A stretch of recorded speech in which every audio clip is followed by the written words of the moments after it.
Rich used to say this all the time. He would say, this guy's a 300 hitter. If you're a 300 guy, right? Like if you're a 300 career hitter, he said you probably have like a 30-point range, right, on either direction. That means you're going to be 270 to 330. If you're a 300 career hitter, that doesn't mean you hit 300 every year.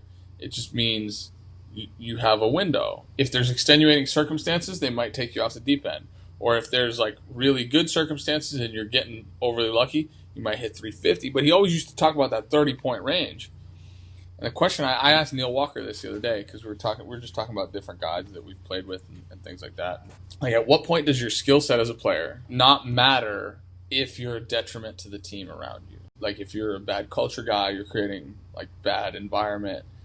And we started talking about this because, like, yeah, I might have a guy that can go out and do damage, right? Like OPS 950, hit 30 homers. But in the meantime, had a negative impact on 6 other guys around him who were unable to like work at their best output. And who's to say that all these factors, because there are personal factors that go into it, you get off to a hot start, even if you're on a bad team, you might go out and have a really good year or whatever. Like, over the course of time, the more we stretch that out, the less likely it is that it's going to be sustainable in one way or the other. All I know is that when guys love coming to the field, and that's not always been the case in my career, it's not always been the case in anybody's career, the likelihood of them playing better is greater. And the likelihood of their output making an impact on the team in a positive direction is far greater.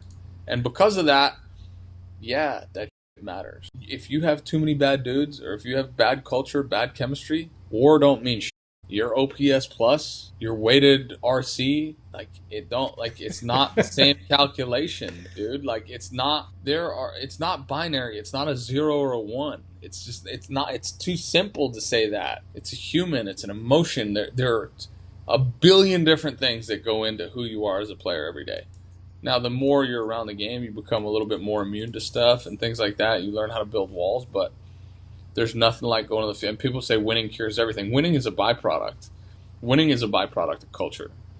And culture can make, an 80-win team into a 95-win team. It's so obvious, it's scary. Steamer can't project, whether 3 guys on the team are going to get in a fight and hate each other.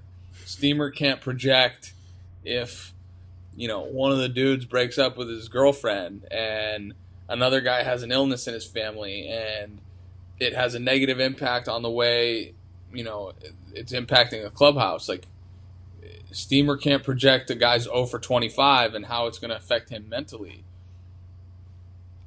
How many of the projections are right at the end of the year ever? Like, ever. And then we just keep listening to them.